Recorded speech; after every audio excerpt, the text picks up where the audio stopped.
नमस्कार दोस्तों, मालवा का किसान चैनल में आपका हार्दिक स्वागत है। ये जो मोबाइल की स्क्रीन पर आपको गेहूं की फसल दिखाई दे रही है, ये श्री राम सुपर 303 गेहूं की फसल है।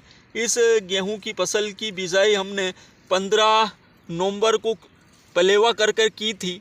और बात करें इसके बीज दर की, तो इस गेहूं में हमने 25 किलो बीघा के हिसाब से बीज दर रखी है। एकड़ की बात करें तो एकड़ के हिसाब से अगर माने तो ये 50 किलो पर एकड़ के हिसाब से इसमें बीज दर है। और पंक्ति से पंक्ति की दूरी की बात करें तो हमने इसको 9 इंच पर रखा था। और 45 दिन की स्थिति में गेहूं की स्थिति आप देख सकते हैं।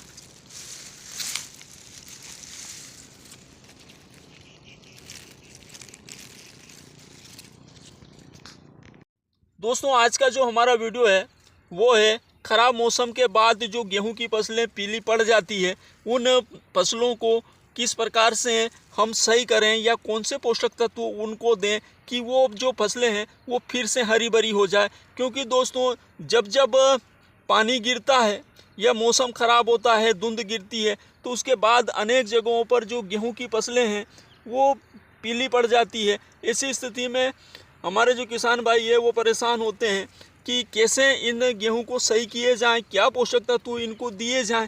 तो दोस्तों, आज का वीडियो इसी बात को लेकर होगा, तो आप आखिर तक वीडियो में बने रहें, वीडियो को स्किप ना करें, वीडियो को पूरा देखें। दोस्तों, सबसे पहले इस चीज़ को समझते हैं कि जब मौसम ख़राब होता है उसके बाद बहुत सारी जगहों पर गेहूं की फसलें पीली पड़ना शुरू हो जाती है। तो इसका कारण क्या है? तो दोस्तों, आपने देखा होगा कि कुछ किसानों की फसलें पीली पड़ जाती है और कुछ की फसलों को बिल्कुल ही असर नहीं होता है, उनकी फसलें बच जाती है, उनकी फसलें पीली नहीं पड़ती। तो यहाँ कमी क्या रह जाती है, गलती क्या हो जाती है? तो दोस्तों, जाने अनजाने में हमसे गलतियाँ हो जाती है, उसकी वजह से जो हमारी गेहूँ की फसलें हैं वो पीली पड़ जाती है। तो वो गलतियाँ क्या हो जाती है हमसे? और अभी की स्थिति में जब ये मौसम ख़राब हुआ है, अभी 2-3 दिन से धुंध गिर रही है, लगातार ओस, दिन में भी ओस जारी है। अब रात में ओस गिरता ही है, दिन में भी ओस रेगुलर गिर रहा है। अभी 2-1 दिन से धूप नहीं निकली थी। तो इसके पीछे कुछ कारण होते हैं दोस्तों। जैसे ही हम खेतों में सिंचाइयाँ करके निपटे और उसके बाद अगर दोस्तों मौसम ख़राब हो जाए, तो होता क्या है कि ऑलरेडी हमारे खेतों में नमी थी, और फिर ऊपर से जब मौसम ख़राब होता है और पानी गिरता है, तो वो पानी कुछ समय के लिए हमारी जो मिट्टी है वो तो ऑलरेडी पहले से ही उसमें पर्याप्त नमी थी, वो पानी ले ही नहीं रही थी, और ऊपर से उसमें फिर पानी जितना पानी जाता है तो वो पानी कुछ समय के लिए भरा रहता है, जिसका इफेक्ट सीधा सीधा हमारी फसल के ऊपर पड़ता है। और हमारे पौधों की जो जड़ें होती है वो जो नीचे से पोषक तत्व नहीं ले पाती, और ऊपर से फिर होता क्या है कि सूर्य भी दिखाई नहीं देता, सूर्य भी निकलता नहीं है। तो ये ऊपर से भी जो प्रकाश संश्लेषण क्रिया होती है वो नहीं हो पाती है, और रेगुलर जो धूप नहीं निकलती उसकी वजह से रेगुलर ओस गिरता है, जिसकी वजह से धीरे धीरे करके पौधे को प्रकाश जो पोषक तत्व है वो नहीं मिल पाने की वजह से फसल धीरे धीरे करके पीली पड़ने लगती है। इसके अलावा दोस्तों, हमने मौसम ख़राब होने से पहले फसल के अंदर, गेहूं की फसल के अंदर खरपतवार नाशक जो हम देते हैं, उसकी वजह से फसल को झटका लगता है। फसल की जो प्रकाश संश्लेषण क्रिया है कुछ दिनों के लिए धीमी हो जाती है, और ऊपर से जब मौसम ख़राब हो जाता है, पानी गिर जाता है, और ज़्यादा नमी की वजह से और फिर सूर्य नहीं निकलने की वजह से जो उसकी प्रकाश संश्लेषण क्रिया पर फर्क पड़ता है, जिसकी वजह से जो हमारे गेहूं के पौधे हैं वो भोजन को ले नहीं पाते हैं, पोषक तत्वों को ले नहीं पाते हैं, जिसकी वजह से धीरे धीरे करके वो पीले पड़ने शुरू हो जाते हैं।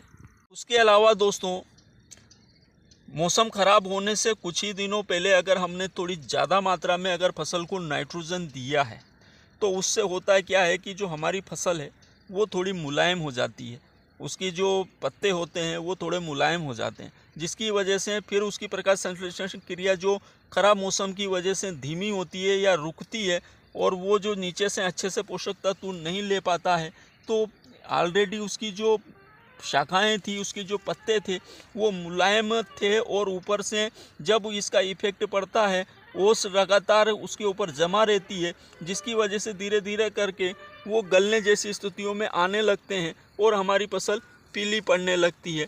उसके अलावा भी दोस्तों कुछ और कारण हैं, पर ये जो मोटा मोटी में ये कुछ कारण हैं जिनकी वजह से ऐसा होता है।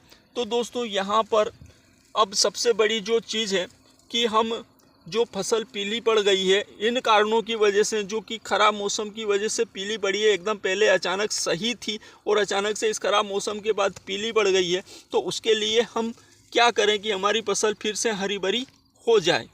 दोस्तों हमारी फसल फिर से हरी भरी हो जाए उसके लिए यहाँ पर हम उपयोग कर सकते हैं NPK 52-34 का, जिसके अंदर 52% यहाँ पर फास्फोरस और 34% पोटास होता है। तो फास्फोरस क्या करेगा कि जो पोषक तत्व पौधे को चाहिए वो जो नीचे से नहीं ले पा रहा है वो उसको ऊपर से मिल जाएगा। दोस्तों जो फास्फोरस इसको मिल जाएगा, तो ये जो फास्फोरस क्या करता है कि हमारे पौधों की जड़ों के विकास में सहायक होता है। तो इसकी जो जड़ों की जो क्रियाएं, जो पोषक तत्व लेने की जो क्रिया जो धीमी पड़ चुकी थी, वो फास्फोरस उसको तेज कर देगा दोस्तों, और इसको पोषक तत्व ऊपर से ही मिल जाएंगे। तो जहाँ तक धूप नहीं अच्छे से नहीं निकलेगी, जहाँ तक इसकी नमी कम नहीं होगी, वहाँ तक ये ऊपर से जो पोषक तत्व हम दे रहे हैं उससे अपना काम चला लेगा।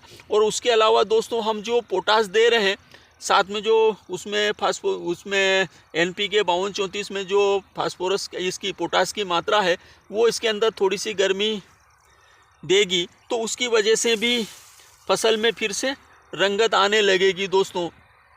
क्योंकि जो पोटास होता है वो पौधों की जो प्रकाश संश्लेषण क्रिया होती है उसको तेज करता है, तो उसकी वजह से तो कहीं ना कहीं थोड़ा सा फसल के अंदर भी गर्मी होती है, जो फसल को गर्मी देता है। तो यहाँ पर हमारी फसल जो ठंडक की वजह से या इसकी जो प्रकाश संश्लेषण क्रिया जो थोड़ी धीमी हो गई थी वो फिर से सुचारू होने लगेगी। तो यहाँ पर NPK 52-34 बहुत ही शानदार काम करेगा दोस्तों।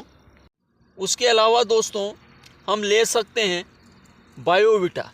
इस बायोविटा के अंदर अनेक प्रकार के सूक्ष्म पोषक तत्व होते हैं जो कि हमारी फसल को बिल्कुल दोस्तों यकीन मानिए कि बिल्कुल हरा भरा कर देंगे। इसमें जो कि अनेक प्रकार के सूक्ष्म पोषक तत्व होते हैं, जिंक होता है, कॉपर होता है, सल्फेट, अनेक चीज़ें इसके अंदर होती है, थोड़ी थोड़ी मात्रा में होती है, जो कि हमारे गेहूं की फसल के लिए भी बहुत उपयोगी है। तो मतलब ये है कि हम जितनी फसल को पोषक तत्वों की ज़रूरत होती है उसमें से बहुत सारे पोषक तत्व अगर हम बायोविटा लेते हैं तो ऊपर से ही दे देंगे, जिसकी वजह से फसल के अंदर फिर से रंगत आ जाएगी दोस्तों, और फसल फिर से हमारी हरी भरी होने लगेगी। और जहाँ तक धूप, ये जो हमारे खेतों की जो नमी है वो भी धीरे धीरे करके कम होने लगेगी, तो इनकी जो प्रकाश संश्लेषण क्रिया है वो सही रूप से चलने लगेगी, तो हमारी फसल फिर से जैसी की जैसी हो जाएगी और हमारी फसल अच्छी खासी ग्रोथ करने लग जाएगी। और इससे ऊपर से जो पोषक तत्व भी मिल जाएंगे, बायोविटा मिल जाएगा, और बायोविटा के साथ में उसको NPK 52-34 में फास्फोरस और पोटास मिल जाएगा, तो हमारी फसल अच्छी खासी ग्रोथ करने लगेगी और अच्छी खासी चलने लगेगी। इसके अलावा दोस्तों हम चाहें तो यहाँ पर इसके साथ में एक आध अच्छा फंगिसाइड ले सकते हैं, क्योंकि दोस्तों इस खराब मौसम के बाद फसल में फंगस की समस्या आना लाजमी है।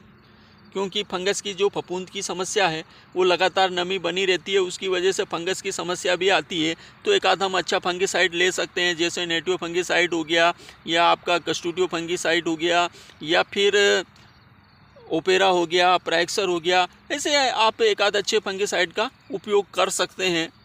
और दोस्तों हम स्प्रे कर ही रहे हैं तो एक आध हम कीटनाशक भी ले सकते हैं, जैसे कि थायोमेथेक्सम ले सकते हैं, या लेमड़ा ले सकते हैं, या इमामेक्टिन भी ले सकते हैं।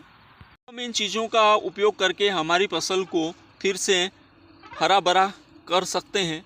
और दोस्तों अगर वीडियो अच्छा लगा हो, जानकारी अच्छी लगी हो, तो वीडियो को लाइक करें, कमेंट करें और वीडियो को ज़्यादा से ज़्यादा शेयर करें ताकि ज़्यादा से ज़्यादा किसानों तक पहुँचे। नमस्कार दोस्तों।